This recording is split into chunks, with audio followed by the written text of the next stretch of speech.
tarde te envío el del otro módulo ya. Hoy día terminamos uno, entonces iniciamos el otro módulo.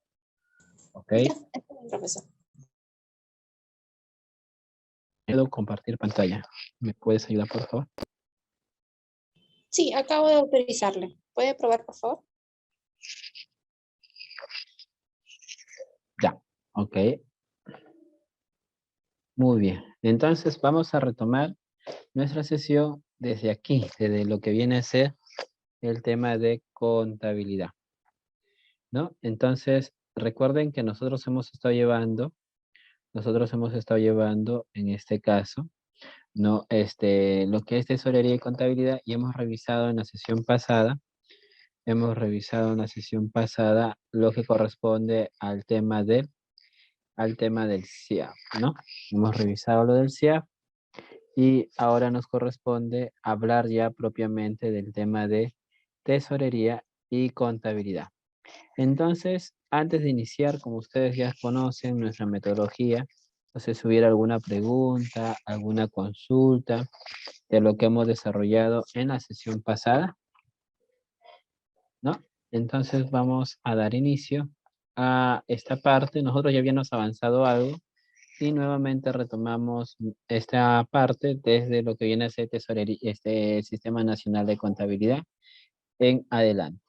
Muy bien, en nuestra última sesión, recuerden que nosotros tenemos que tomar como punto de partida para hablar del Sistema Nacional de Contabilidad, uno de los 11 sistemas administrativos que ya desde el inicio de nuestro diplomado hemos resaltado, que todos los sistemas administrativos nos ayudan a gestionar, a administrar los recursos públicos y contabilidad es un tema importante para nosotros. El decreto legislativo 1438 sale junto con otros decretos legislativos, como ese 1439, que habla del Sistema Nacional de Abastecimiento, 1440, que es el tema de presupuesto. Entonces, iniciamos hablando del decreto legislativo 1438. El 1438 tiene un esquema muy práctico donde nosotros podemos visualizar, ¿no? Que comprende en un objetivo toda normativa, toda norma de rango de ley va a tener su objetivo y sus principios y el ámbito de aplicación. Entonces, vamos a desarrollar en la siguiente diapositiva los aspectos que corresponden a principios y al ámbito de aplicación en el marco del Sistema Nacional de Contabilidad. Lo que debemos de resaltar en este momento es que la contabilidad pública, como la contabilidad privada, no se asemeja, no se separan de lo esencial, que es registrar los hechos económicos. Ustedes deben de recordar que los hechos económicos no generan, pues, el registro respectivo a fin de mejorar propiamente la toma de decisiones. La toma de decisiones que nosotros hagamos, el histórico, en este caso, no se basa a poder evaluar el impacto de las decisiones en una institución, así como lo hacen los privados, porque tienen un interés, se podría decir, particular, el cual es ganar dinero, generar riqueza, plusvalía. En el caso del Estado, sus objetivos, su mirada, va por otro lado, va por el lado de ustedes, satisfacer, en este caso, las necesidades del ciudadano, ¿no? El fin común, el interés general. Todo el Estado busca el interés general y todas las instituciones que forman parte del Estado, indistintamente del nivel de gobierno, o roles como el Poder Legislativo, Poder Ejecutivo, Poder Judicial, buscan brindar y acercar al Estado al ciudadano. Entonces, el Sistema Nacional de Contabilidad nos permite identificar la integración de los sistemas, de la parte contable, de los asientos, del registro histórico. Hay un régimen sancionador y se hablará propiamente en esta reunión sobre la elaboración de la cuenta general, ¿no? Para dar después paso a lo que nosotros conocemos como la elaboración de estadísticas de las finanzas públicas. Muy bien, entonces iniciemos nuestra última sesión de este módulo hablando de los principios, ¿no? De lo que viene a ser la normativa de contabilidad. Y es que la normativa es un conjunto de procedimientos, de procesos, en este caso, como ustedes pueden ver, y también de principios que regulan el actuar del registro contable, mediante los cuales se ejecuta y evalúa el registro contable de los hechos económicos. ¿Qué es un hecho económico para nosotros? Al igual que en la privada, son acciones que las instituciones, en este caso una organización estatal, ¿no? Ha realizado como por ejemplo una compra, como por ejemplo una venta, ¿no? En el caso de entidades, hay entidades que cobran tasas, ¿no? Reciben un ingreso por ejemplo, arbitrios. ¿Por qué hacen eso? Porque están brindando un servicio que el ciudadano, con su contribución, aporta. Una parte puede ser financiada por el ciudadano y otra parte, como no, puede estar financiada o subsidiada por el Estado. Por ejemplo, ustedes habrán escuchado mucho sobre la discusión del transporte público. Pues hay sistemas en el país, en Lima, por ejemplo, que tenemos el sistema troncal, ¿no? Y las líneas alimentadoras del sistema del metropolitano. Todo ese esquema de transporte es una concesión y esta concesión tiene un precio social. No es que nosotros hayamos coberturado el 100% del riesgo, ¿no? Si fuese así, este sería un servicio 100% privado. Hay cláusulas gatillo, hay acciones que el Estado podría indemnizar a este privado, ¿no? En aras de poder tener garantizada su inversión, es decir, su flujo de caja constante, porque desde Proinversión y de las instituciones que ven la inversión privada en el Estado, lo que deben de garantizar en todo momento es el escenario de la predictibilidad. Entonces, estos ingresos que nosotros recaudamos, no como una institución del Estado, se denomina también un hecho económico. Un hecho financiero, por ejemplo, es que el Estado emita bonos, ¿no? Ustedes habrán escuchado que hay estados, ¿no? Muy solventes, con bonos donde no pagan casi mucho interés porque su predictibilidad es muy segura, muy aproximada, por lo tanto, los bonos, por ejemplo, soberanos de Estados Unidos, ¿no? Son hechos financieros que realizan este gobierno, ¿no? Este país, con el ánimo de levantar fondos que ya no son fondos económicos, sino no acciones financieras para financiar las actividades, valga la redundancia, propias de ese país, ¿no? También hay hechos patrimoniales del sector público. Hasta aquí, si hubiera alguna pregunta, solo con la precisión de que esto se hace en armonía con la normativa contable internacional vigente. Ojo con ese detalle. La normativa aplicable es una normativa, no, en este caso es una NIC-CP, una NIC para el sector público, que busca una estandarización de los registros. ¿Hubiera alguna consulta por parte de los participantes hasta este momento? Oscar tiene el micrófono prendido, no sé si tenga alguna duda. Escucho, Oscar. ¿Se me escucha bien? ¿O capaz tengamos algún problema de audio? No, disculpa, profesor, recién, lo que pasa es que recién entro. Ah, ya, no hay problema, Oscar. Solo estaba consultando normalmente los participantes que desean intervenir, pues activan su micrófono, ¿no? Y eso hay que estar atentos, ¿no? En nuestra exposición.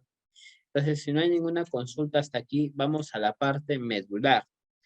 No vamos a pretender enseñarles a ustedes a hacer un estado financiero con respecto al tema de una administración gubernamental. Eso no es el objetivo de nuestra matriz, ¿no? Lo que nosotros buscamos a través de la universidad y ¿no? Del centro de capacitación, en este caso del Centro Global de Investigación y Capacitación, es que ustedes concreten un enfoque, ¿no? Un enfoque integral de la gestión pública. En esta oportunidad nos toca hablar de los principios de contabilidad. Ya recordemos que hemos visto presupuesto, hemos visto abastecimiento, hemos visto invierte P, una parte, lo que es en este caso el ciclo de proyecto, y en todo momento siempre se habla de principios. Y que estos principios, que cada norma específica lo que buscan son determinar posturas axiológicas, ¿no? Por ejemplo, en el caso de contabilidad, buscará pues que los registros, los hechos económicos, financieros o patrimoniales, correspondan a la verdad, ¿no? Sean fieles registros de la realidad, no se adultere, se registre en la oportunidad. Entonces, parafraseando, esto se convierte la columna vertebral de la toma de decisiones de cualquier integrante en el Sistema Nacional de Contabilidad. Y hablando de la toma de decisiones, revisemos rápidamente qué nos traen como principio el legislador. Y arranca el legislador hablando de integridad. Otro tema que quiero precisar, y lo vamos a hacer de manera reiterativa en todos los sistemas que nos falta todavía ver, es que los principios no tienen una jerarquía. Capaz tengan un momento en la que se activen. Por ejemplo, habíamos nosotros en contrataciones hablar del principio de equidad, ¿no? Y el principio de equidad se activa. ¿Se activa cuándo? Se activa cuando el principio de equidad se activa cuando ya hay un contrato firmado, ¿no? Entonces, aquí tenemos el principio de integridad, ¿no? El principio de integridad, su propio nombre, un poquito que nos lleva a la reflexión. Nosotros debemos de ser personas correctas, personas que reconocemos los errores, que asumimos responsabilidades. Y en la contabilidad, este término de integridad se refiere a registro según la naturaleza de los hechos. Si ha habido una pérdida, hay que registrarla como tal. Si ha habido un ingreso, hay que registrarlo como tal. Y normas contables. Entonces, aquí es importante entender que todo contador o todo integrante del Sistema Nacional de Contabilidad, su acción, su motivación, su toma de decisiones tiene que estar basado en los hechos que ya están confirmados, que él puede verificar, que cualquier ciudadano puede constatar. No puede, por lo tanto, divorciarse de la naturaleza de los hechos y normas contables ocurridas. No, ese es un principio de integridad. Por lo tanto, si se hace lo contrario, estaría en contra de este principio. Otro de los temas que aquí trae contabilidad es la oportunidad.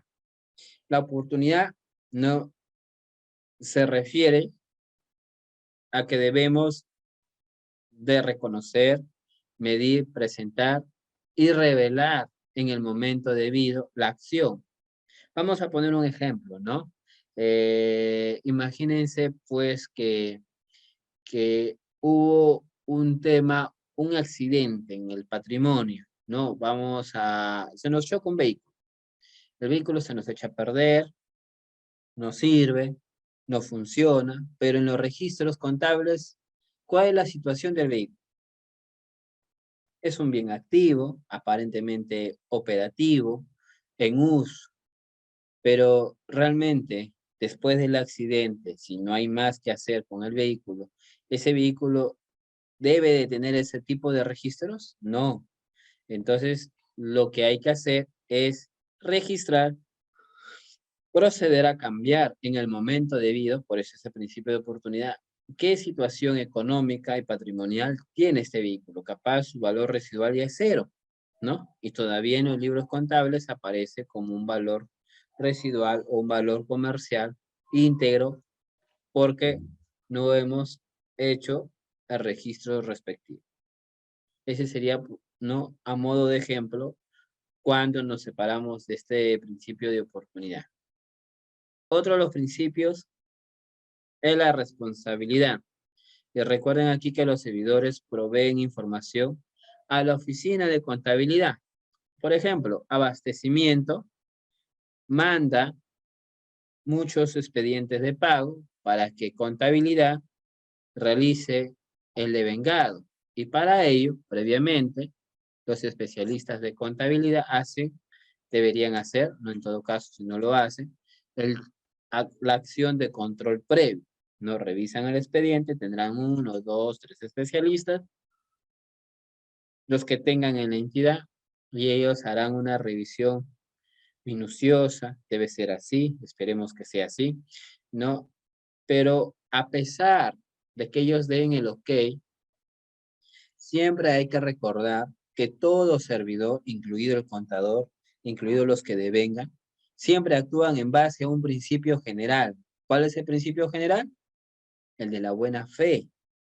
No, porque si no, imagínense, todos vamos a estar sospechando del otro compañero de trabajo, de la otra unidad.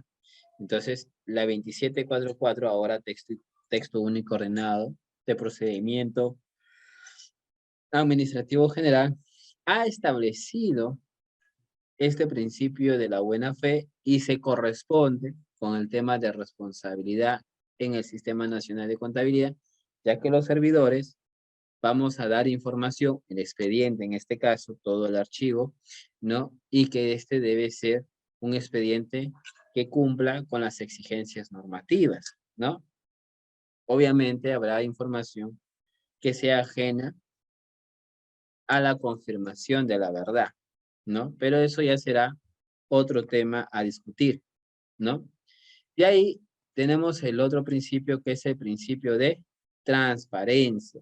El principio de transparencia, en este caso, habla de que todo documento físico o electrónico puede garantizarse su seguimiento. Partamos como regla general, y ustedes por favor aquí sí les voy a pedir la atención respectiva, que toda información en el Estado, ¿qué característica debe tener? A ver, Elizabeth. Elizabeth, ¿quién más está conectado? Jonel, Ofelia, Oscar, Roberto. ¿Alguno de ustedes nos puede indicar como regla general la documentación física o electrónica guardada en los servidores de la entidad o en los archivos físicos de la entidad? ¿Cuál es su característica principal en el marco de las buenas prácticas?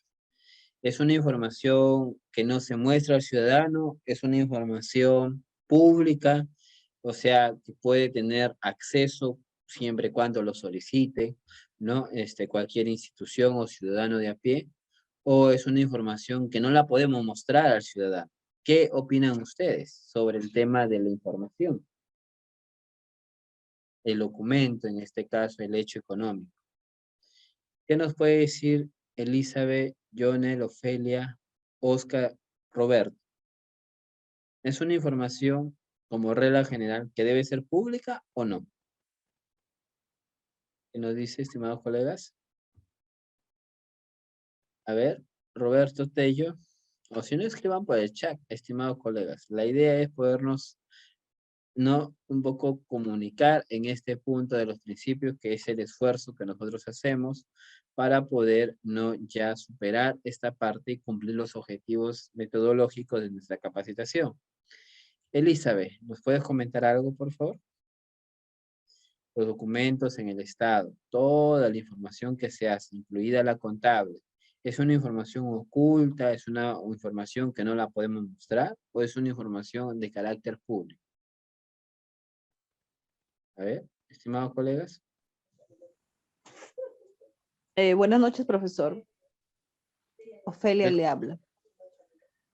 Yo creo que ahora en el contexto en que vivimos, en la situación tan particular que está pasando en nuestro país, todo proceso público siempre, bueno, entiendo que está al alcance de todo ciudadano para nosotros estar enterados cómo se maneja la compra de bienes En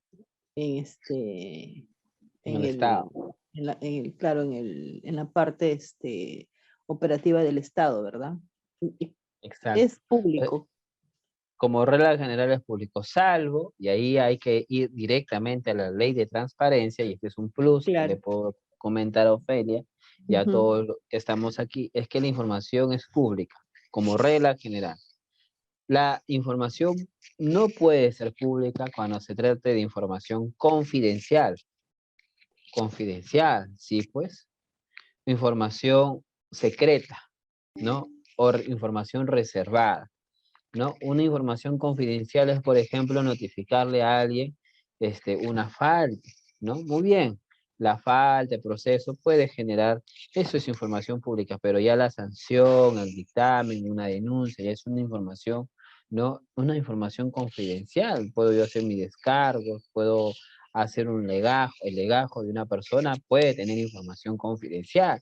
Por ejemplo, el hecho de que yo sea funcionario público no quiere decir que cualquier entidad del Estado pueda revelar los datos de mis hijas o de mis hijos, de mis padres, de mi cónyuge, ¿no? Eso es complicadísimo, ¿no? Porque para empezar, no estamos autorizando esta información. Esta información sí se registra en la Contraloría, porque la información se exige por norma expresa, pero esta información se tiene que guardar en absoluta reserva. Mi información mía, propia de mí, de mis bienes, sí debe ser de carácter pública por la declaración de intereses, ¿no? Muy bien, Roberto nos escribe por el chat también, usted en el chat dice toda información respecto a las contrataciones del Estado es pública, salvo, y nuevamente preciso, que pueda por la característica o la condición de la contratación ser reservado. Por ejemplo, este contrato de la transnacional, creo que fue la Sinopharm, ¿no? Tenía cláusulas de confidencialidad prohibiendo al Estado peruano difundir un contrato que prácticamente lo están tratando como un contrato tipo secreto de Estado. Pero eso de verdad ha sido, en mi opinión personal, una pésima negociación, ¿no? Porque hay cosas que no deberían prohibirse. Bueno, se prohíbe la fórmula, la información genética, el código patrón, lo que corresponde a la parte científica, porque esa es una propiedad intelectual. Pero de ahí el monto del contrato, el valor de la vacuna, debería haber sido, ¿no? En mi humilde opinión, no todos tenemos, ¿no? Una opinión particular sobre este caso, no podría haber sido información pública, pero no, aquí la información en el caso de contabilidad deben de tener la plena seguridad que toda información económica, por ejemplo, las cajas chicas, es pública. Basta con que lo soliciten y se lo van a dar. Alguien va de comisión de servicio. Pueden pedir esa información. No, es que no deben de saber dónde comí, señor. Usted comió con los recursos del Estado. Esa información es pública. Sea congresista, sea ministro, sea presidente ejecutivo, lo que corresponde, ¿no? Estamos en ese orden. Por eso salen los dominicales, muy minuciosos a veces, otras veces con algunos detalles que no corresponden a la normativa, ¿no?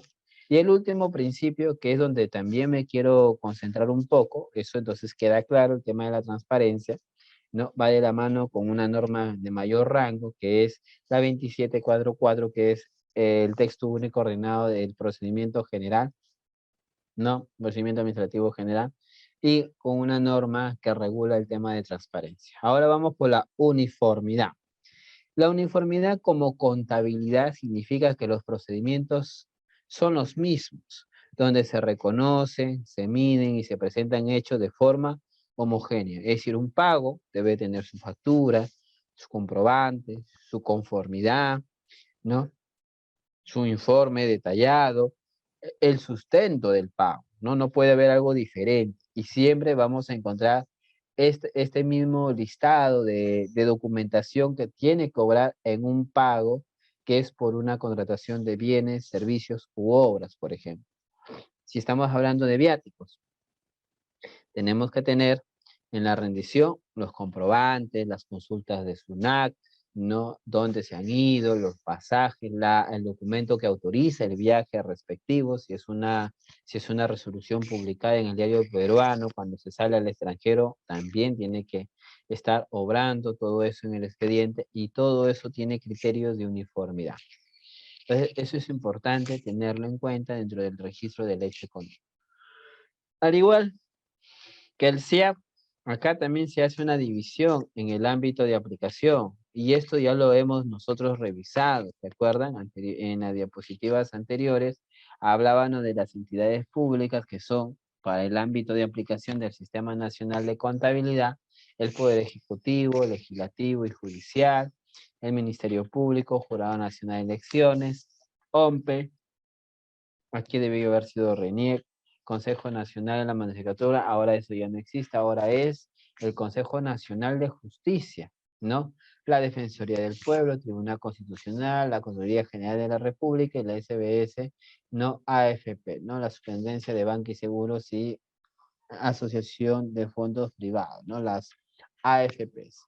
Tenemos las universidades, los gobiernos regionales, los gobiernos locales, los organismos públicos del gobierno regional y local. Están dentro del grupo de las entidades, dentro de lo que viene a ser el sector no financiero, el grupo de las empresas públicas no financieras, que se distinguen en dos. Las empresas no financieras no administradas por FONAFE, pueden ser, por ejemplo, las del gobierno regional y local, y las empresas no financieras que administra el FONAFE. Repito, que administra el FONAFE, ¿no? Entonces, ese sería el segundo grupo de aplicación. El tercer grupo son aquellas otras formas organizativas no financieras que administran recursos públicos. Ejemplo, tenemos acá la Caja de Pensiones Militar Policial, al Seguro Social de Salud, ¿no? Y también tenemos a los administradores de fondos públicos, a los administradores de fondos públicos. Y por el lado de la parte financiera del sector público, tenemos al Banco Central de Reserva del Perú y tenemos las empresas públicas financieras, las cuales son las empresas públicas financieras del gobierno nacional, ¿no? Aquí tenemos, por ejemplo, el Banco de la Nación y otras instituciones, ¿no? Agrobanco, por ejemplo, ¿no? De los gobiernos regionales y de los gobiernos locales, no administradas por el FONAFE, y las empresas públicas financieras administradas por el FONAFE. Muy bien. Entonces, ¿no? Acá tenemos otras formas organizativas financieras que administran recursos públicos, ¿no? Y las otras formas organizativas financieras tiene que ver por la parte de lo que disponga el gobierno. Puede haber un fondo, ¿no? Un fondo que se cree exclusivamente para un objetivo que tiene que ver con la parte financiera. De esta manera se visualiza el alcance del Sistema Nacional de Contabilidad. ¿Qué más debemos de saber del Sistema Nacional de Contabilidad? Sus integrantes, ¿ve? Sus integrantes acá en el centro está el Sistema Nacional de Contabilidad, que oscila en base a 3 puntos. Recuerden que este es un sistema del MEF, del Ministerio de Economía y Finanzas, y el ente rector es nada más y nada menos que la Dirección General de Contabilidad Pública. Reitero, la Dirección General de Contabilidad Pública. ¿Y quiénes más lo conforman? Hay un Consejo Normativo de Contabilidad. Por su propio nombre, ve la parte normativa. Y están todas y cada una de las oficinas de contabilidad del sector público, donde se administran recursos y se tengan expedientes de pago que revisar, que registrar. Existe, ¿no? Existe en este caso una oficina o un responsable. A veces no hay oficina, a veces hay un responsable, un coordinador, pero él tiene que adscribirse en este caso, ¿no? Las responsabilidades del Sistema Nacional de Contabilidad. Entonces aquí tenemos esta triangulación, el Consejo Normativo, el ente rector y todo el equipo de contabilidad que obra en cada una de las instituciones del Estado, según, por lo que hemos visto, el ámbito de aplicación. Hasta aquí, ¿hubiera alguna consulta, estimados colegas, alguna duda, alguna inquietud tal vez? Si no hubiera, vamos avanzando. Esa es la idea de poder tener la presentación del día de hoy. ¿Qué más debemos de saber? Las funciones de estas oficinas de contabilidad. Muchas veces vemos las oficinas de contabilidad Y nosotros nos preguntamos cuáles serán sus funciones, qué harán, ¿no? Aparte, pensamos que solamente revisan expediente de pago, lo sellan, le dan el ok, y otra persona o grupo de personas hacen el giro, perdón, el devengado de este expediente. Llegará pues por ahí una caja chica, hacen exactamente lo mismo. Llegará la planilla de recursos humanos, hacen exactamente lo mismo. Y nosotros pensamos que es un trabajo más operativo, pero eso no es correcto al 100%. De hecho, que la contabilidad es muy operativa. Pero ellos, una de sus funciones es proponer al ente rector normas y procedimientos que ayuden a mejorar el sistema. Hay oficinas de contabilidad en diversos ministerios que tienen diversas preocupaciones y están mejorando y mejorando el tema contable. Por ejemplo, mi paso por el MTC me hizo conocer un problema que es crucial. A ver, nosotros tenemos concesiones en el país. Solamente el MTC las tiene, también lo tenemos nosotros, ¿no? En las entidades, ¿no? En otras entidades, por ejemplo, en otros ministerios, en gobiernos locales, también tenemos estos tipos de contratos en gobiernos regionales. No en todos, obviamente, pero sí, ¿no? En ciertas instituciones del Estado. Entonces, la pregunta es, mientras el privado vaya adquiriendo, por ejemplo, bienes que están en la concesión, ¿no? Que opera, ¿cómo queda el valor patrimonial de estos bienes? Pero ya están administrados por el Estado y los está operando el privado. Entonces aquí el tema del valor contable, de cómo van a quedar el registro, es una preocupación constante de esta oficina de la Dirección de Finanzas, donde dentro de finanzas está el tema de contabilidad, para poder ver el valor económico de estas concesiones y vamos a esperar hasta que culmine la concesión para poder nosotros, por ejemplo, ¿no? Para poder nosotros incorporar esto en los estados financieros. Y esa sería ahorita una tarea pendiente en el tema del Sistema Nacional de Contabilidad. También se puede proponer manual de procedimientos sin transgredir ni desnaturalizar las normas vigentes. Entonces, al igual que en abastecimiento, logística, que hace algunas directivas, capaz para 8 UITs, ¿no? Ustedes saben que eso está excluido de la norma, pero está supervisado. Para tener una mejor gestión, un mejor manejo, se suelen hacer directivas iguales o menores a 8 UIT. También ustedes pueden hacer directivas, por ejemplo, de cómo elaborar estados financieros, sus plazos hasta la aprobación, entre otros ejemplos. Otro tercer punto es efectuar el reconocimiento, medición, registro y procesamiento de los hechos. Obviamente deben ser hechos que correspondan a contabilidad, elaborando los estados financieros y los estados presupuestarios.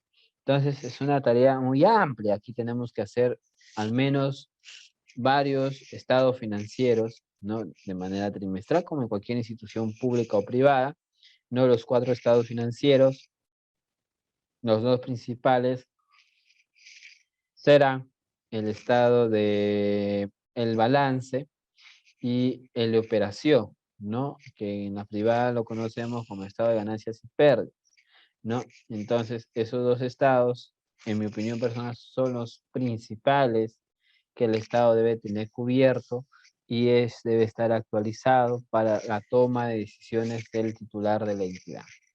La autoridad administrativa,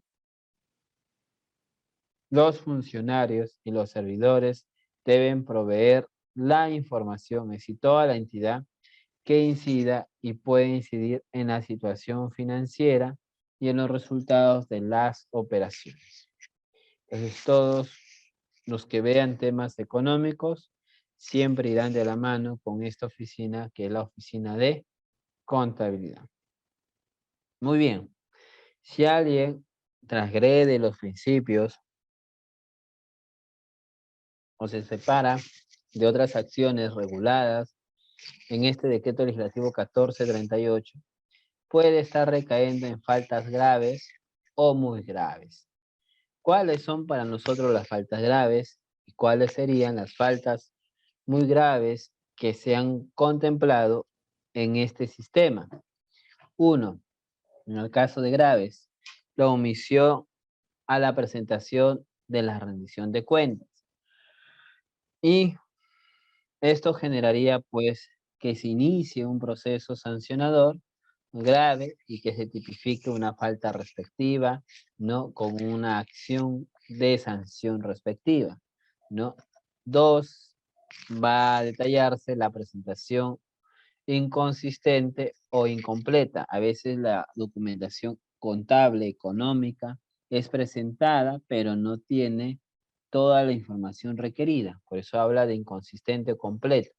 3, aquí sí estamos mucho más graves, ¿no? Dentro de esta sección, que es la ausencia o no conservación de documentos por un tiempo no menor de 10 años. La documentación en la parte pública, sobre todo la parte económica, la información económica, la información de pago, la información de recursos económicos, su información tiene que conservarse por lo menos 10 años, no menos, ¿no? Si se hace, no sé, capaz por negligencia hubo un incendio o se robaron los expedientes, eso se considera como una falta grave, ¿no? Porque sería la ausencia o no conservación, ¿no?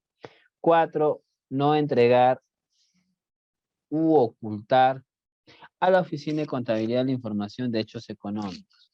Por ejemplo, hay personas que salen de comisión y a veces no rinden la información, ¿no?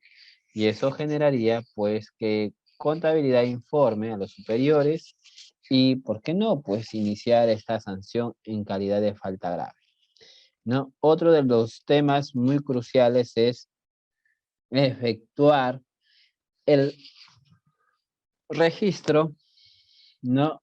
Sin el registro económico, obviamente, sin considerar las disposiciones de la Dirección General de la Cuenta Pública o del Consejo Nacional de Contabilidad, o si es posible de ambos, ¿no? Tengan mucho cuidado porque transgredir lo que dispone estas dos instituciones es considerada como falta grave. Vamos ahora a mirar lo muy grave. Lo muy grave ya es lo peligroso, lo que prácticamente te puede generar la inhabilitación más larga o incluso ser separado de la institución. Y una de las faltas muy graves que tenemos que pronunciar y al menos desglosar es disponer que se realice el registro de hechos económicos, por ejemplo, la caja chica, por ejemplo, viáticos, por ejemplo, una contratación, sin contar con el sustento documentario. No devengaron y se pagó, pero no hay sustento, no hay entregable, o el entregable es muy gaseoso, y eso no, para un tema de controversia, puede significar que se ha dispuesto de un registro de devengado y girado sin tener sustento documentario, es muy peligroso. 2, presentar para el registro contable, acá viene una cosa es que no se cuente y otra cosa es que se presente, todo está bien, todo está impecable, pero está sobre la base de documentos falsos o adulterados, tratando de probar un derecho, una obligación o hecho que le corresponde a la otra parte. Eso también está regulado siempre cuando se ponga en evidencia, se descubra, ¿no? Esa sería la regla principal. Y por último tenemos, ¿no?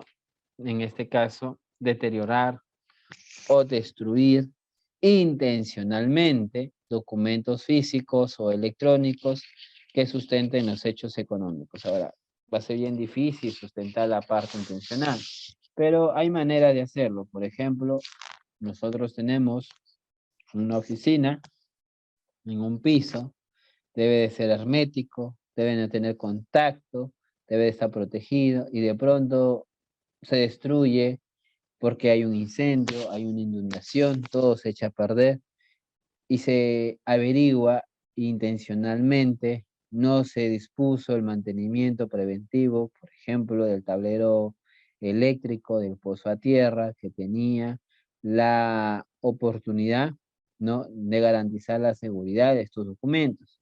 Pero estos documentos se han deteriorado o destruido. Y se evidencia que puede haber sido intencional, le corresponde tipificarlo como falta muy grave. Recuerden que el procedimiento administrativo sancionador es iniciado por la autoridad administrativa respectiva. Hasta aquí, estimados colegas, ¿hubiera alguna duda? ¿Alguna consulta? Muy bien.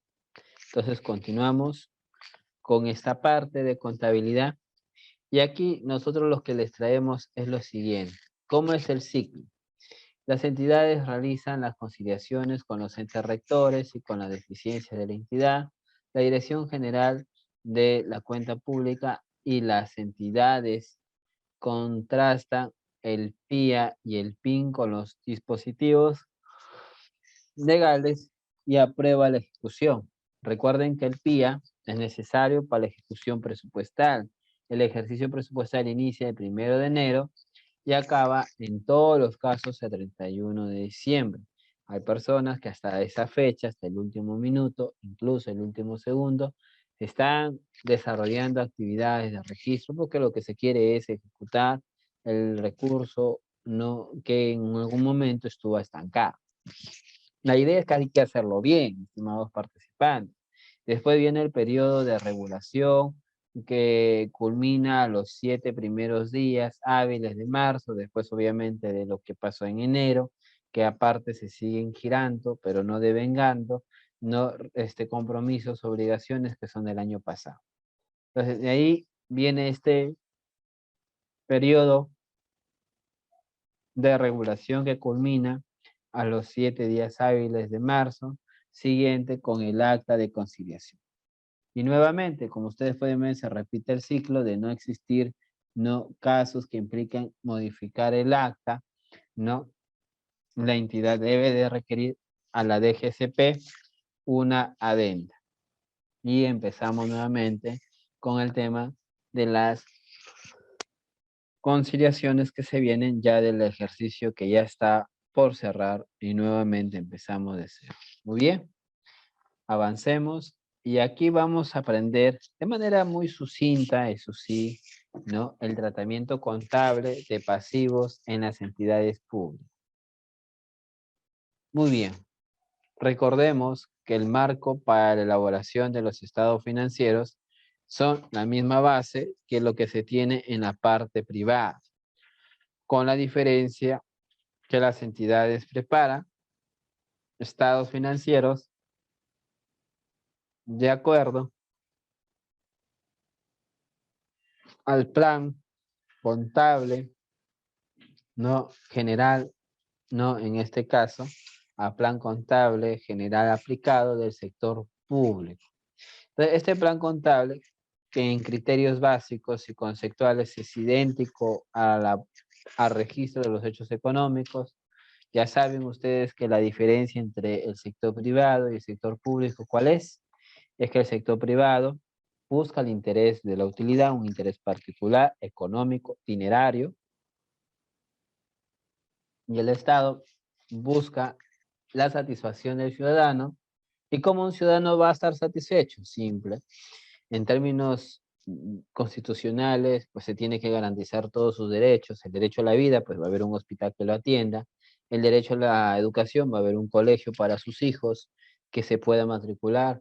Una universidad pública, si tienen recursos, podrán ir a la privada, pues es su decisión, ¿no? Entonces, de esa manera, ¿no?, nosotros entramos a entender que las entidades buscan sus acciones y por ende van a presentar estado financiero donde visualice que en todo momento he estado pensando en quién, en el ciudadano de a pie, en cada uno de nosotros, en la soberanía, ¿no? Nosotros y nuestros hijos y los que ven, ¿no? Esa es la toma de decisiones.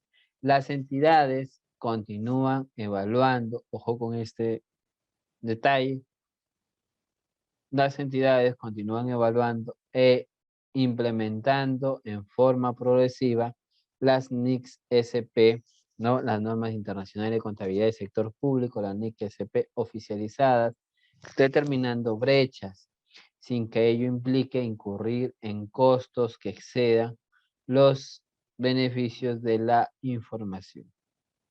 Muy bien, ¿qué más debemos de saber? La DGSP no establecerá la fecha de adopción y el inicio del periodo de transición hasta la implementación total, lo que es lo que se quiere, lo que se busca, la implementación total de las NICS SP.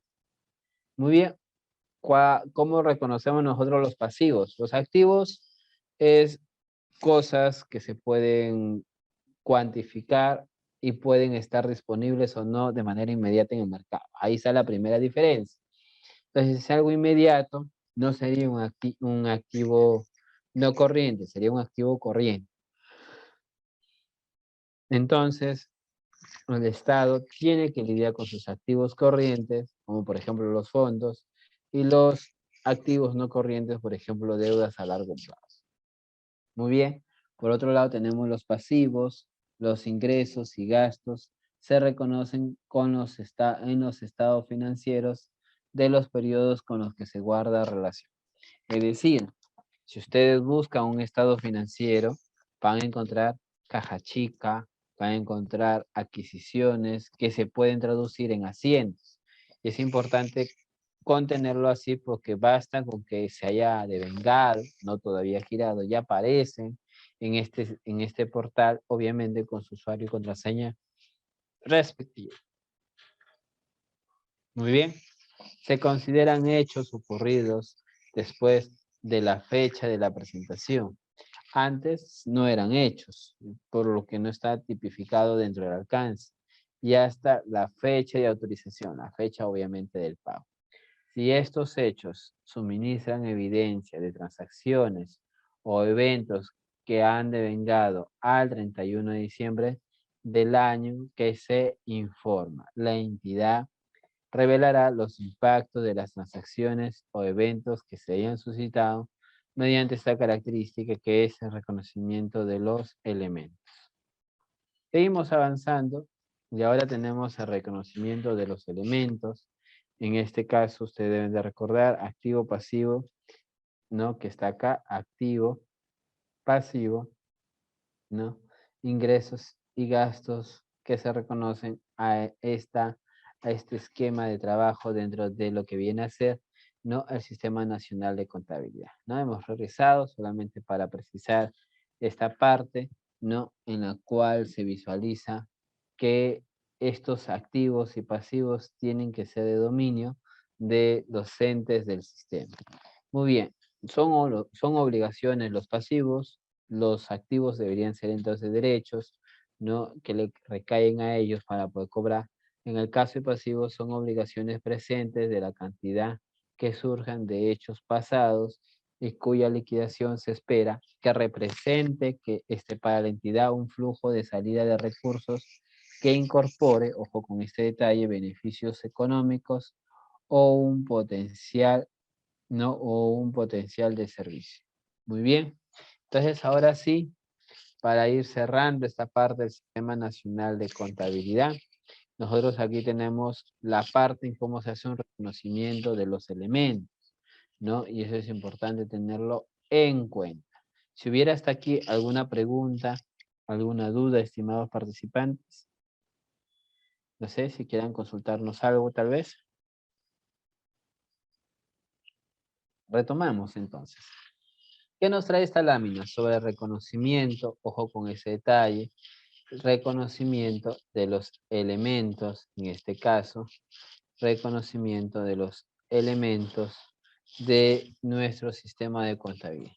Entonces, algunos hechos podrían, de todos los que están registrados en una entidad determinada, ¿no? Algunos hechos podrían suministrar evidencia que han devengado, ¿no? Incluso, ¿no? Al 31 de diciembre, ¿no? que se informe. Entonces, habrán pagos que se queden hasta el final, se pueden o no devengar. La idea es devengarlo, ¿no? Donde después, a partir del 31 de diciembre, fecha de la presentación de estos informes para poderles pagar, ¿no? Y los intereses que por ahora se están generando, no esperemos que en los contratos sucesivos no suceda, no pase eso que les estoy comentando, sino vamos a ser pasibles de intereses cobrados en enero a partir del mes siguiente. En este caso, para las controversias es a partir de vencido y laudado el plazo. De ahí podríamos tener, ¿no?, un periodo de cura donde aquí no se busca identificar intereses cobrados en enero por depósitos al 31 de diciembre. Y después viene un periodo de autorización para emisión, que es prácticamente la aprobación donde se hace una rendición de viáticos otorgados en noviembre cuando haya, ¿no? Se incluye todo lo que estuvo pendiente de rendirse, porque eso te pueden dar, por ejemplo, a fin de mes de diciembre, un viático, tú te vas, no sé, para el sur, para el norte, o dentro de la selva, y regresas ya en el siguiente año, ¿cómo va a quedar tu subvención económica? Prácticamente tu viático. Entonces, esta es la tarea pendiente para los que están a cargo del Sistema Nacional de Contabilidad. Muy bien, ¿qué más nos trae la lámina? La lámina nos trae otro tema que también es importante.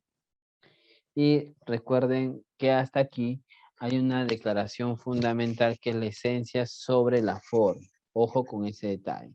Nosotros en contabilidad siempre valorizamos la esencia sobre la forma. Entonces se puede aparentar que está bien, pero en el fondo la esencia nos da claras señales de que las cosas no están bien. Entonces de esta manera no debemos de contener la información financiera que debe representar fielmente las transacciones y demás sucesos que se pretenden rebajar. Entonces aquí no hay que tener bastante cuidado. El sistema de contabilidad siempre está revisando en todo momento la información financiera. Es necesario que los hechos económicos se contabilicen. Claro, en tiempo real, si es posible, pero siempre es un registro histórico, ¿no? Y presenten de acuerdo con su esencia y realidad económica y no meramente según su forma legal o presupuestal. Muy bien, entonces avancemos y ahora hablemos de otro punto dentro del sistema que es revelaciones en los estados financieros. Pueden haber notas, por ejemplo, el informe de contabilidad del PCI debe estar detallado cada acción que se realice. Desde aquí tengo que precisar que la nota 2 revelará los principios y prácticas contables relevantes para la preparación de los estados financieros. Muy importante es indicar que la entidad no se limitará a listar las normas legales o contractuales utilizadas en la preparación. Debe incluir las principales políticas, juicios utilizados en la aplicación de políticas, supuestos relacionados con incertidumbres y otros aspectos determinantes. Cabe señalar que las notas incluirían dentro del estado financiero, como por ejemplo un balance, que nos van a ayudar a ampliar a mayor detalle las explicaciones, que a veces por el tecnicismo no se debería en este caso de indicar. Entonces las notas implicarían la explicación del saldo a la fecha a la fecha de presentación de las cuentas bajo la modalidad de otros. Muy bien, dejamos ya acá la parte técnica y nos vamos a precisar qué significa para nosotros una obligación. Una obligación, si hablamos de términos económicos, yo estoy obligado porque yo asumí una deuda, entonces tengo que pagar, hay un cronograma de pago. Aquí se dice, hace referencia a una obligación presente, es una obligación presente, no la conciliación en la que una entidad puede poco o nula alternativa realista de evitar. Las obligaciones no son obligaciones presentes a menos que sean vinculantes y haya una poca o nula alternativa realista de evitar una salida de recursos. Hay que tener en cuenta este punto. No sé si tengan sobre este punto alguna duda, alguna consulta tal vez. Avancemos entonces. Muy bien. ¿No hay ninguna consulta? ¿Cuál es el esquema, no, de un suceso? Lo que primero tiene que suceder el hecho para poderlo registrar. Esa es la regla principal en contabilidad. Muy bien, empecemos entonces, ¿no? La obligación debe ser ante un tercero, un proveedor, puede ser un trabajador, un sindicato, puede ser, por ejemplo, a los funcionarios o servidores. Muy bien, se identifica al tercero, ¿no? La identificación de un tercero es indicador de un pasivo, pero obviamente no es esencial. A veces se captura y no se tiene esa suerte, ¿no? Muy bien, de ahí tenemos la fecha de liquidación importa, ¿no? Pero no es esencial. En este caso, lo que nos corresponde a nosotros es determinar, ¿no? Aquí el momento en que se tiene que dar la liquidación y nuevamente pasamos si una obligación es exigible por ley dentro de este orden, no, que no hay duda de la existencia de un pasivo. ¿Quiénes se encargan de verificar esto? Los propios integrantes del sistema, revisando el SIA, ¿no? Y eso es importante, ya que el SIA también es otra herramienta, ¿no? Otra herramienta de la normativa que nos precisa con bastante detalle, ¿no? ¿Cuál es en este caso, ¿no? La obligación que se debe seguir, ¿no? Que no haya duda de la existencia de un pasivo cuando éste existe. Muy bien, si hubiera alguna consulta, para mayor ampliación, para aquellos que ya tienen dominio sobre esta materia, recuerden descargar la Directiva 5/2016, que es metodología PPE sobre las políticas para reconocimiento de deuda. Recuerden que ustedes, ¿no? Lo que hemos visto en abastecimiento, hemos hablado que si es que no se paga en el año, perdón, puede generarse un posible reconocimiento de deuda que se tramita en el marco de la delegación que está expresamente en esta normativa para que la unidad de administración el que haga a sus veces haga trámite sobre este pedido. Eso es importante tenerlo en cuenta. Muy bien, entonces continuemos, vamos avanzando y ahora hablamos del pasivo corriente. ¿Cuál es la diferencia entre las obligaciones que son de largo plazo y el pasivo corriente? Es que este pasivo es un préstamo, es una movida interna y tarde o temprano lo vamos a reponer dentro del ejercicio fiscal. De esa manera, estamos ante un pasivo corriente. Muy bien, ¿qué nos dice el pasivo corriente? La entidad clasificará un pasivo o parte de este como corriente sí. Solamente hay tres condiciones. Una, se espera liquidar en el ciclo normal de la operación de la entidad.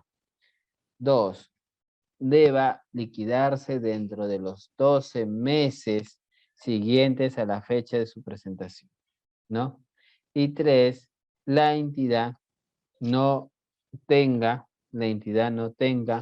un derecho, un derecho incondicional de aplazar la cancelación del pasivo, al menos los 12 meses siguientes a la fecha de su presentación. No, los demás pasivos se clasifican como no corrientes. ¿Y cuál sería el descarte? Los pasivos, ¿no? En este caso, los pasivos no corrientes tienen un flujo más largo. Igual hay que hacer recursos para poder cumplir con estas deudas que nos han dado, en este caso, estos tipos de organismos. Muy bien.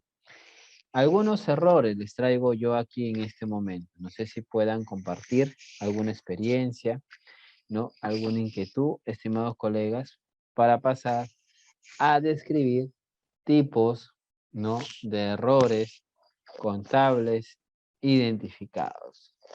Muy bien, si tuvieran alguna duda, ¿Alguna consulta? ¿Cuáles serían estos registros que en la opinión de nuestro sistema no se constituyen errores contables debidamente corroborados, ¿no? Muy bien. ¿Cuáles son estos errores? Primero, es el registro de traspasos de recursos, ¿no? De recursos sin contraprestación como deuda. Él lo puede ver, yo lo puedo ver, todo lo podemos ver, pero ya se derivó, ya se notificó y ha habido cometido un error esta persona. Muy bien. Segundo punto. Registro de REPROC AFP y SIDEA en cuentas distintas a las que corresponden. A veces se equivocan el número de cuenta y lo mandan a otra cuenta recaudadora. 3. Registro de operaciones de créditos, ¿no? En el registro de operaciones de créditos que tienen que ver con el Banco Mundial y otros, no conciliados con la DGTEP. Entonces, la DGTEP, ¿no? Es importante en este punto reconocer su rol cuando se trata de financiamiento, es decir, gasto público, que deviene de una deuda. Aquí hay una triangulación. Muy bien, tenemos el registro de carta fianza como deuda, ¿no? Eso no debería ser, ese es un fondo de garantía, no es una deuda, ¿no? Cuentas por pagar en el estado de situación, cuentas por pagar en el estado de situación financiera, no descargados al cierre del ejercicio. Muy bien. ¿Eso qué significa para nosotros? Que debe haber un responsable, que siempre está a la expectativa de indicar que la bandeja de los servidores o funcionarios, en este caso de la administración, no tenga ese inconveniente por una inoportuna no acción por parte de los responsables. Muy bien. De ahí tenemos, no para variar y distraer un poco, acá el otro punto que es, no, la publicidad, no, el registro, acá nos dice, sí, estábamos en qué punto, deuda, estábamos 5 cuentas por pagar, no, en el estado de situación financiera, no descargados al cierre del ejercicio. 6, inadecuada distribución de saldos, corriente y no corriente. 7, registro de CIPREL. CIPREL es un certificado que se ve mucho en temas de obra por impuestos, en cuentas que no correspondan, no a montos no conciliados o su registro. 8, acá la duplicidad de registro de vengados o provisión y provisiones contables por cuentas de pagos a proveedores. Y el último tipo de error que sucede siempre, no me refiero a que somos muy susceptibles a cometerlos, es el subregistro en el módulo web de sentencias judiciales. De todos son los posibles errores que se tienen que ir corrigiendo, mejorando en el día a día dentro de las oficinas de contabilidad. Muy bien, entonces avanzamos un poco más. Ahora tenemos cómo corregimos los errores de periodos anteriores. Los errores por un mal registro, cerramos los estados financieros al año siguiente y la pregunta que nos hacemos es, ¿cómo corregimos estos errores? Entonces, los errores de periodos anteriores relacionados con cuentas de resultados serán registrados en las cuentas 3401.0102 o 3401.0202, revelando en notas la información respectiva. Muy bien. En correcciones no referidas a cuentas de resultado, ¿no? Corresponderán efectuar la corrección o reclasificación afectando la respectiva cuenta relacionada. Muy bien, si hubiera hasta aquí alguna duda, estimados colegas, ¿no? Muy bien, ahora nos toca hablar de este otro concepto que son corrección de errores de periodos específicamente de la inexistencia o insuficiencia de la documentación sustentatoria. Para que se entienda un poco mejor, a veces nosotros pasamos un pago, debemos de hacer un informe con muchos detalles, con muchas actividades, suponemos 3 o 4. A veces es la mitad, a veces menos de la mitad. Entonces, puede haber una insuficiente documentación sustentatoria. Aquí, ¿quién entra a tallar? La Comisión Técnica del Trabajo establecida mediante resolución del titular, integrada por 3 o 5 especialistas en el rubro, entran a tallar sobre estos errores que son de periodos anteriores. Estos integrantes, la Comisión Técnica de Trabajo, evaluará los hechos. El resultado será presentado al titular sugiriendo las correcciones contables. ¿Qué más debemos de saber? El tratamiento aprobado, ¿no? El tratamiento aprobado mediante esta comisión. Aquí tenemos sus integrantes, está chambeando, está tratando de corregir estos errores de deudas, ¿no? El tratamiento aprobado con resolución de titular será registrado por la Oficina de Contabilidad. El registro será tratado en la cuenta 3401 o la que corresponda sin que ello exima a los funcionarios de los deberes y responsabilidades no inherentes.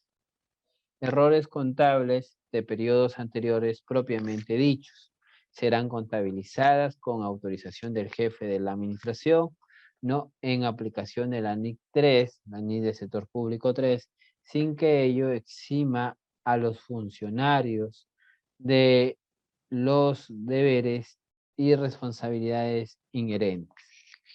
Esto tiene una motivación. Deben de recordar que nadie está autorizado para adulterar o falsificar documentación. En esta parte, si bien es cierto, la parte contable, la parte de registro económico, en este caso del registro que viene a ser de los estados financieros, de los hechos económicos, en la parte de tesorería,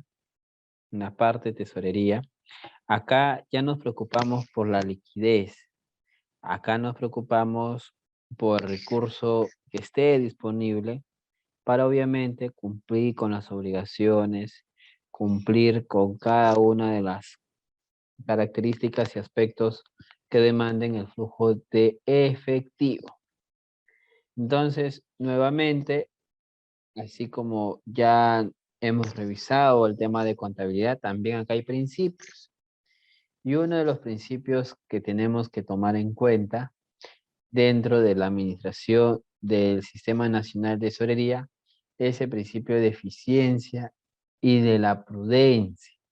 Recuerden que aquí tenemos recursos económicos. Entonces acá hablan de la prudencia y de la eficiencia que consiste en el manejo, ¿no? Obviamente veraz, contundente, según lo coordinado, lo planificado, ¿no? De los recursos y disposición de los fondos públicos, viabilizando su óptima aplicación, sería la parte de eficiencia, y minimizando los costos asociados a su administración, sujeto a un grado de riesgo prudente. Entonces, el riesgo es la exposición, la pérdida del flujo económico, no del dinero en sí, o su equivalente en garantías, en recursos o títulos valores, ¿no? Entonces, aquí hay que tener bastante cuidado con la parte de este principio que nos recuerda actuar en el momento que se debe, pero también no mitigando todos los riesgos de la gestión del recurso económico, ¿no?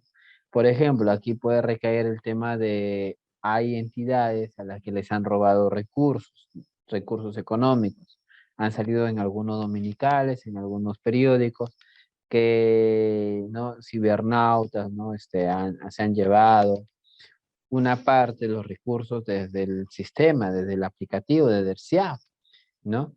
Así como sucede también en las empresas privadas, en el sector público también son sujetos posibles de una afectación informal, ¿no? ¿A qué ley se basa el Sistema Nacional de Tesorería?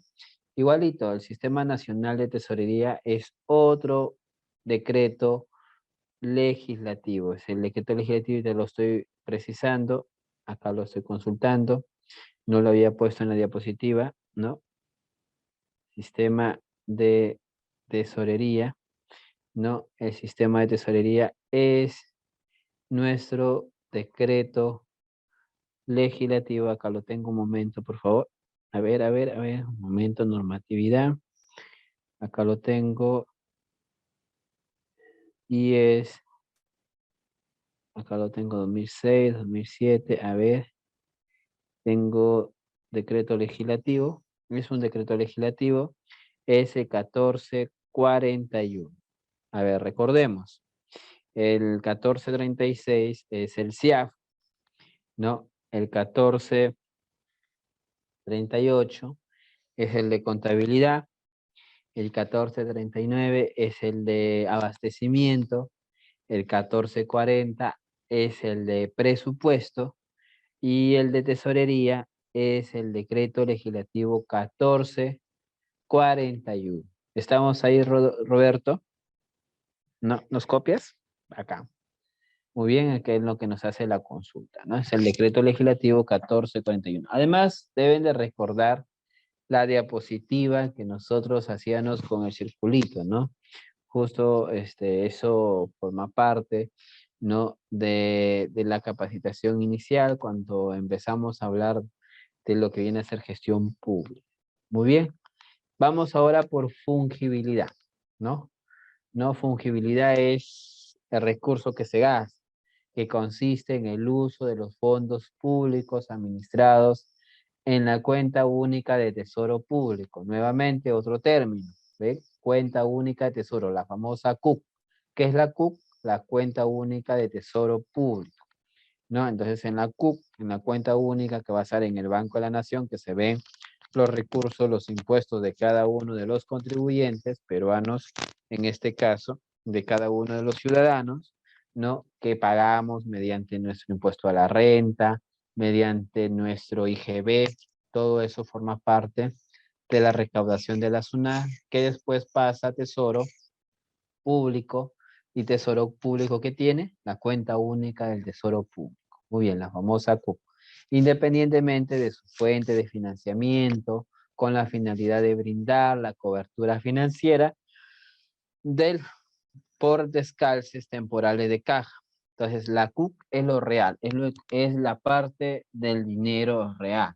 Entonces, ahí la CUP puede intervenir con fondos de reserva o no, dependiendo de los descalces temporales de caja, asegurando la continuidad de la atención de los diversos requerimientos. Para eso habrá un requerimiento, una contratación, una conformidad, un devengado y un pago. Y el giro ya lo ve la CUP, porque los requerimientos de pago, de pagaduría, no se dan en todo momento en el sistema y la CUP tiene que tener la solvencia real, no la presupuestal hay marco hasta el 31 de diciembre, pero a veces hay descalces, ¿no? Como en cualquier flujo de caja, ¿no? Tiene que primero llegar los ingresos que superen a los egresos, para que cuando se paguen los egresos haya recursos, si no, no nos vamos a sobregirar, y si lo vamos a hacer, podríamos recurrir a deuda, que es una de las estrategias que los gobiernos tienen, ¿no? En este caso, la pagaduría tendrá que ir en concordancia con el principio de oportunidad. ¿Y qué dice el principio de oportunidad? Que es otro principio en tesorería. La oportunidad consiste, ojo con ese detalle, ¿en qué consiste la oportunidad? Consiste en la recepción y acreditación de los fondos públicos en los plazos correspondientes con la finalidad de asegurar su disponibilidad. Es decir, la CUC y las entidades también que hacen directamente recaudados se programan, ¿no? Recaudan, este dinero se tiene que reportar, inscribir, pasa a la cuenta de la entidad, entra dentro del marco presupuestal que ya está autorizado, como ya está recaudado, ahora es disponible para poder hacer pagos, ¿no? Hay entidades, por ejemplo, que tienen descalces y no llegan a pagar a tiempo, están esperando a que ingrese algo de los recursos financieros para completar, porque a veces no es que les falte, no es que tengan todo, les falta parte de la recaudación para con esta fuente de financiamiento lograr superar las diversas obligaciones de pago, ¿no?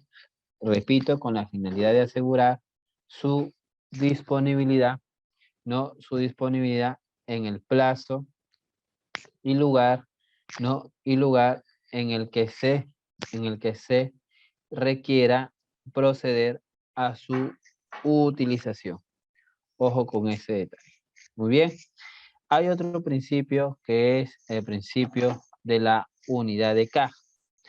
Y la unidad de caja nos sugiere lo siguiente, que consiste en la administración centralizada de los fondos públicos, no cualquiera sea su origen y finalidad, respetándose la titularidad y registro que corresponde ejercer en la entidad responsable de su recepción. En pocas palabras, no puede haber una sola caja. Hay cajas, en este caso, no confundir con el tema de la caja chica, ¿no? Que también se pueden generar. Pueden haber entidades que tengan más de una caja chica, cajas descentralizadas, pero todo va a estar centralizado ¿en dónde? En la oficina de tesorería. Y el principio de unidad de caja significa que va a haber una sola tesorería que controle, que revise a nombre titular de entidad la administración de los fondos públicos, sea por disponible, sea por las cuentas bancarias, sea por toda modalidad de pago. Y el otro punto, el otro principio, el quinto principio es la veracidad. Nuevamente, recaemos en este tema de la veracidad de la documentación, que consiste en que las autorizaciones y el procesamiento de operaciones que realizan, ¿no? Que se realizan, ¿no? En este caso, las actuaciones anteriores, ¿no? Se realizan presumiendo, y como lo venía diciendo, aquí tenemos los 5 principios que tienen que ver con la parte de la tesorería en el sector público. Muy bien, continuamos ahora sí con lo que viene en el Sistema Nacional de Tesorería. Y lo que viene es lo siguiente. Aquí nosotros tenemos el Sistema Nacional, ¿no? de Tesorería, que es el conjunto de principios, procesos, en este caso, normas, procedimientos, técnicas e instrumentos mediante los cuales se ejecuta la gestión del flujo financiero, que incluye la estructuración del financiamiento del presupuesto del sector público, la gestión de activos financieros del sector público, no financiero, y los riesgos fiscales del sector público. Entonces, esa es una parte importante dentro de la gestión de recursos. Tenemos, ¿no? a las oficinas, a las unidades ejecutoras del presupuesto del sector público y las que hagan sus veces los pliegos presupuestarios de los gobiernos locales, ¿no? empresas públicas no financieras y otras formas organizativas no financieras, ¿no? que administran recursos públicos, así como las entidades del sector público financiero. Muy bien, entonces avancemos con esta parte, ¿no? Y ahora viene la planeación financiera. Recuerden que en el Estado, al igual que en las privadas, debe de haber una planificación financiera. Y la planificación financiera, como parte del proceso de la gestión de recursos públicos de la administración financiera del sector público, es la estructuración financiera del presupuesto multianual del sector no público, identificando de manera estratégica los requerimientos de capital de corto plazo, de mediano plazo, y estableciendo los planes de inversión de los excedentes de caja, ¿no? En línea con la estrategia de la gestión global de los activos y pasivos financieros.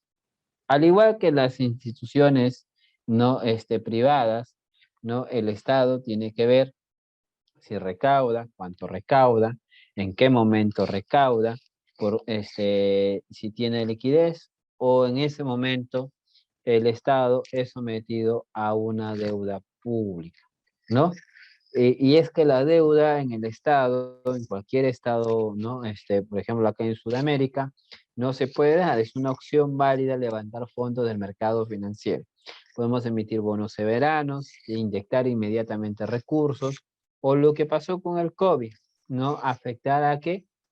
A las reservas internacionales, ¿no? Se fue bastante, ¿no? Disminuida la cantidad de reservas porque tomamos como Estado una decisión de financiar estas acciones de salud, ¿no? En el marco de lo que viene a ser, en el marco de lo que viene a ser, ¿no? La emergencia sanitaria. Entonces, esto hay que tomarlo en cuenta, estimados colegas, ¿no? Muy bien. Entonces, no sé si hasta aquí, como siempre ustedes tienen la posibilidad de realizar consultas o preguntas sobre esta parte de la planificación financiera para ya meternos de lleno a cómo funciona el tema de tesorería en el Estado. No sé si tengan alguna duda. Muy bien. Vamos entonces a determinar qué insumos nosotros necesitamos para realizar la administración financiera. Muy bien. La planeación financiera que realiza la Dirección General de Tesoro Público tiene que administrar información sobre la estimación de ingresos por fuente de financiamiento y los diversos niveles de gobierno, según corresponda, así como los límites de gasto suministrados por la Dirección General de Política Macroeconómica y Descentralización Fiscal del Ministerio de Economía y Finanzas. Nuevamente, este tema de la descentralización fiscal y la Dirección General de la Política Macroeconómica van a hablar de la disciplina fiscal y de la responsabilidad fiscal, que es un tema que lo venimos arrastrando de las sesiones pasadas. La programación multianual de las inversiones. Nuevamente, hablamos del sistema del Invierte P, antes SNIC, y se va a realizar la estimación de los gastos de funcionamiento y mantenimientos incrementales, que es lo que introdujo el Invierte a diferencia del SNIC, ¿no? Derivados de dichas inversiones suministradas por la Dirección General de Programación Multianual y Gestión de Inversiones del Ministerio de Economía y Finanzas, que es el ente rector del INVIERTE-P. 3. La proyección de los flujos de las inversiones en el marco de la promoción de la inversión privada. Profesor, pero ¿por qué la inversión privada está acá?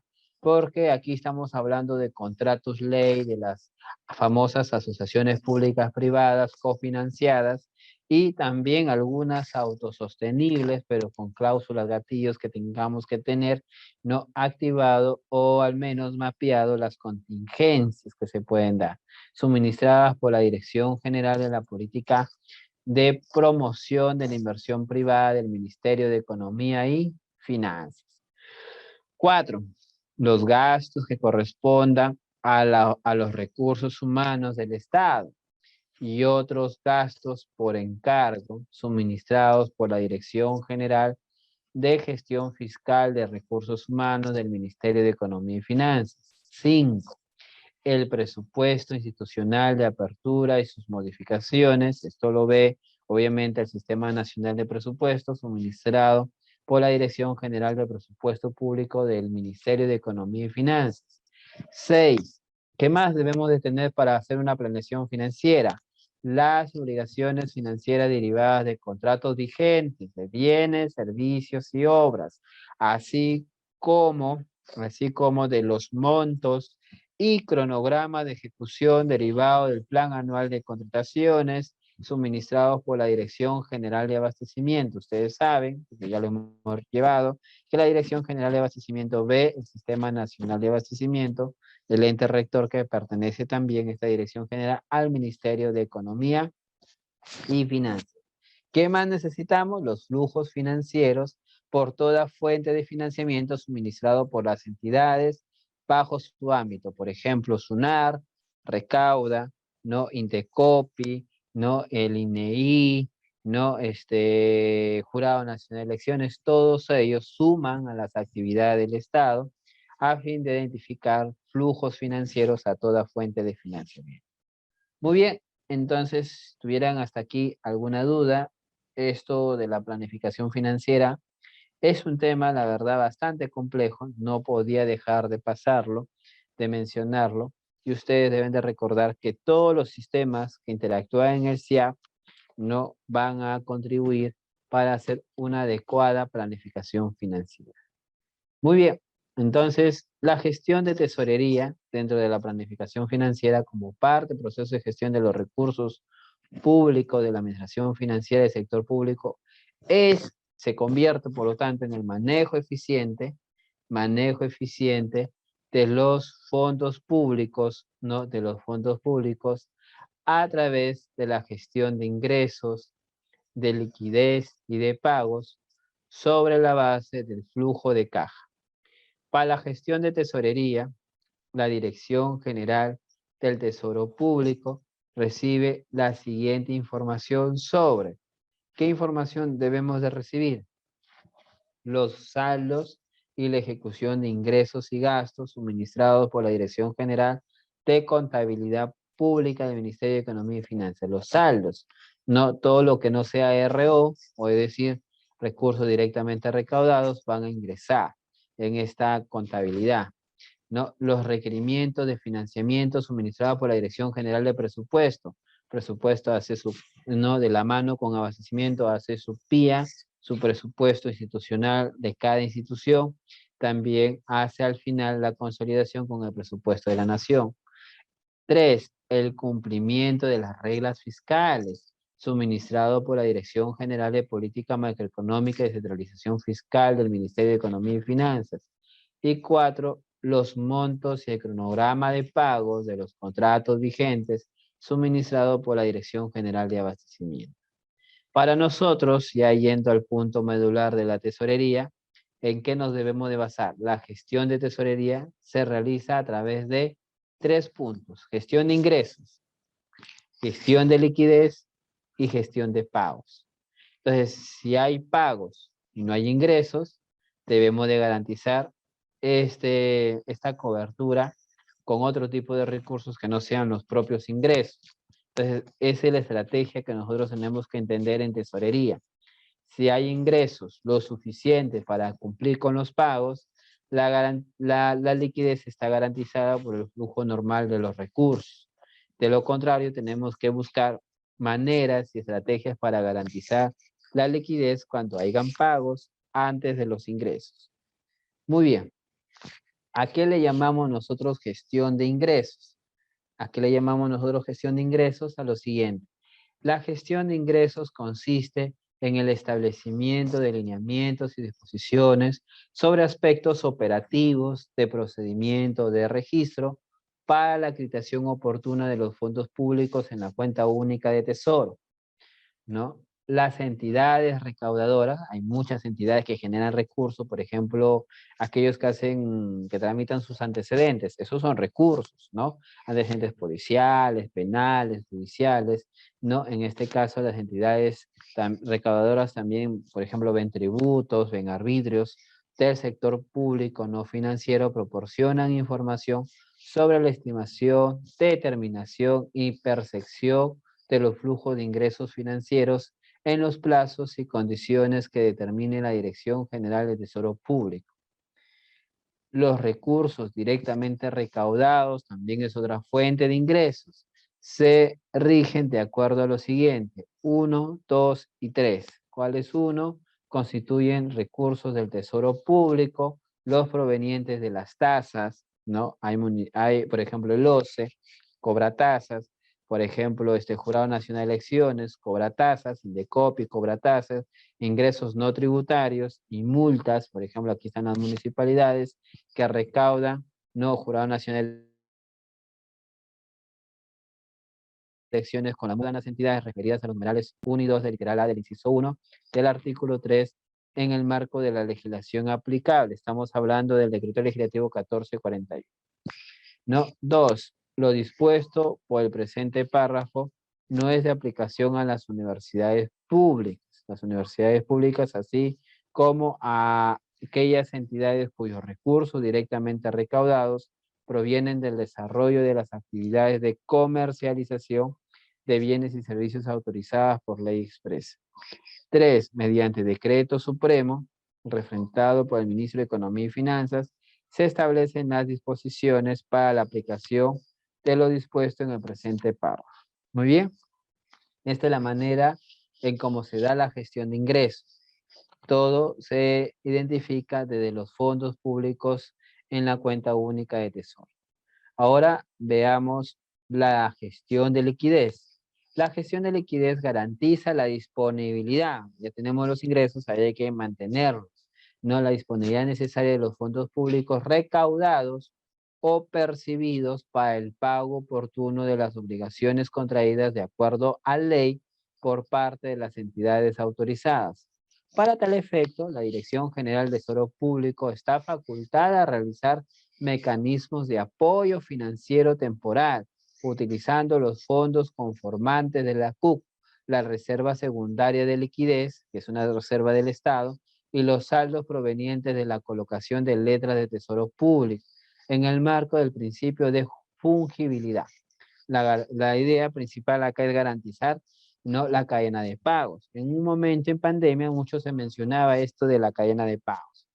Las letras de tesoro público son títulos valores que emiten y colocan la dirección, que coloca la Dirección General del Tesoro Público a través, ¿no?, de plazos menores de un año para financiar las necesidades estacionales de la caja y promover el desarrollo del mercado de capitales en el marco del programa de subastas de las letras de tesoro público conformante de la estrategia de gestión integral de activos y pasivos financieros, cuyo monto máximo de saldo adeudado al cierre de cada año fiscal se fija en las leyes de equilibrio financiero del presupuesto del sector público.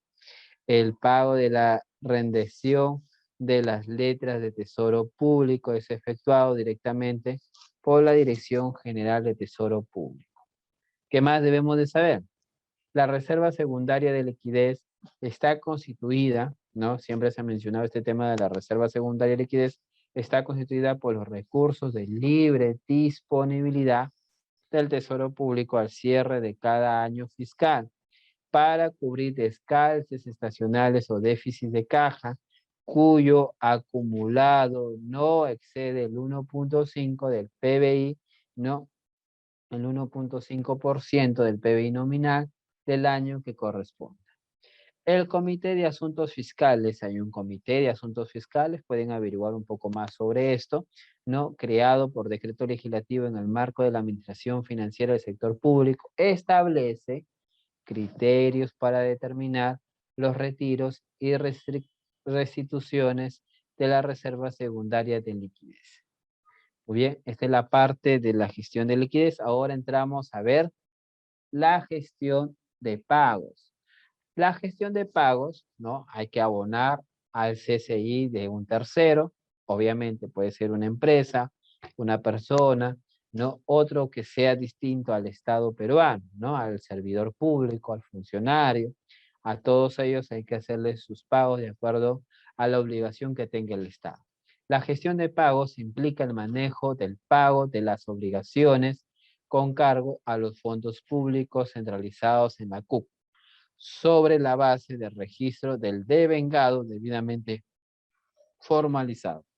Entonces recuerden que ya hemos visto presupuesto, hemos visto PCA, hemos visto certificación, hemos visto compromiso anual, compromiso mensual, hemos visto después de estas acciones, hemos visto el devengado, hemos visto el girado y después del girado viene el pago por parte de la cuenta única de tesoro.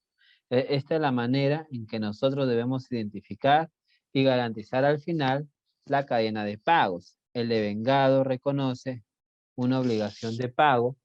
Ojo con ese detalle, el devengado reconoce una obligación de pago previa acreditación de la existencia del derecho del acreedor sobre la base del compromiso previamente formalizado y registrados. Se formaliza cuando se otorga la conformidad por parte del área correspondiente y se registra en el SIAC-RP, luego de haberse verificado el cumplimiento de alguna de las siguientes condiciones según corresponda, ¿no? En el caso de bienes, recepción satisfactoria de los bienes adquiridos. En el caso de servicios, que se haya brindado la prestación de servicios contratados. En el caso de otras obligaciones, cumplimiento de los términos contractuales o legales cuando se trate de gastos sin contraprestación inmediata o directa.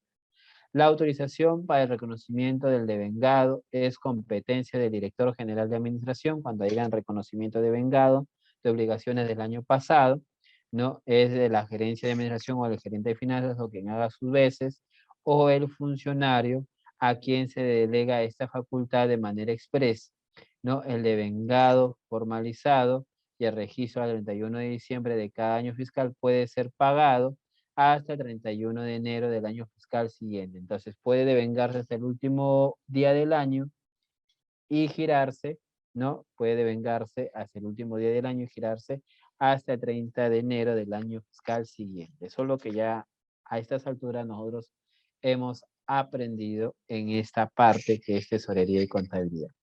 ¿Qué más debemos saber de la gestión de pagos? La ejecución del pago de las obligaciones del devengado debidamente formalizado con cargo a fondos públicos centralizados de la CUP es de responsabilidad de la correspondiente unidad ejecutora y se realiza a través de los siguientes medios. 1. Transacción electrónica a través del CCI de manera obligatoria, como planillas de remuneraciones y pensiones y otras obligaciones relacionadas a proveedores y acreedores del Estado. 2. Puede darse pago en efectivo conforme a las modalidades contempladas por la normativa del Sistema Nacional de Tesorería. Recuerden que el director general de administración o el gerente de finanzas o quien haga sus veces en la entidad debe establecer los procedimientos necesarios para el procesamiento de la documentación sustentatoria de la obligación a cancelar, así como para que las áreas relacionadas con la formalización del devengado cumplan bajo responsabilidad con la presentación de dicha documentación con la suficiente anticipación a las fechas y cronogramas de pago, asegurando la oportuna y adecuada atención del mismo, ¿no? Entonces, para que veamos un poco el tema de la cuenta única de Tesoro Público, acá nosotros tenemos la cuenta que nos ha dado muchas ventajas, ¿no? En otros estados podrían tener diferentes cuentas de administración de fondos. Nuestro estado ha optado por tener la cuenta única Tesoro Público, que es una herramienta, es una cuenta bancaria abierta a nombre de la Dirección General, ¿no? Esta Dirección General de Tesoro Público, en el Banco de la Nación, en la que se centralizan y registran los fondos públicos de las fuentes de financiamiento de recursos ordinarios, recursos determinados, que son el canon y sobrecanon, regalías, rentas de aduanas y participaciones, Foncomún y otras contribuciones a fondos, recursos directamente recaudados de las entidades del gobierno nacional y gobierno regional y transferencias financieras, así como parte de las donaciones y operaciones oficiales de crédito externo. Todo va a estar en la CUP. ¿Cómo se hace la asignación financiera? El otorgamiento de los fondos a favor de las unidades ejecutoras y municipalidades que financian sus presupuestos institucionales con los recursos de las fuentes de financiamiento administradas a través de la CUP se realiza mediante autorizaciones y asignaciones financieras según el caso aprobadas por la DGTP, no a través del SIAC del sector público. En pocas palabras, vamos a revisar nuestra gráfica, ¿no? De las ventajas de la CUP y tenemos esta visualización. Lo primero, ¿no? Mejora la gestión de los fondos porque todo está centralizado. Reduce costos de transacciones porque de aquí sale directo al proveedor. Hay una administración discrecional de saldos, ¿no?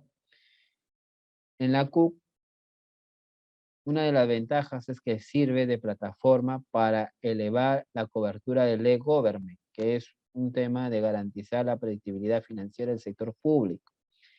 En el caso de otro beneficio de la CUP es que contribuye a elevar el nivel de la bancarización. Miren, todos los pagos se hacen a través del CCI.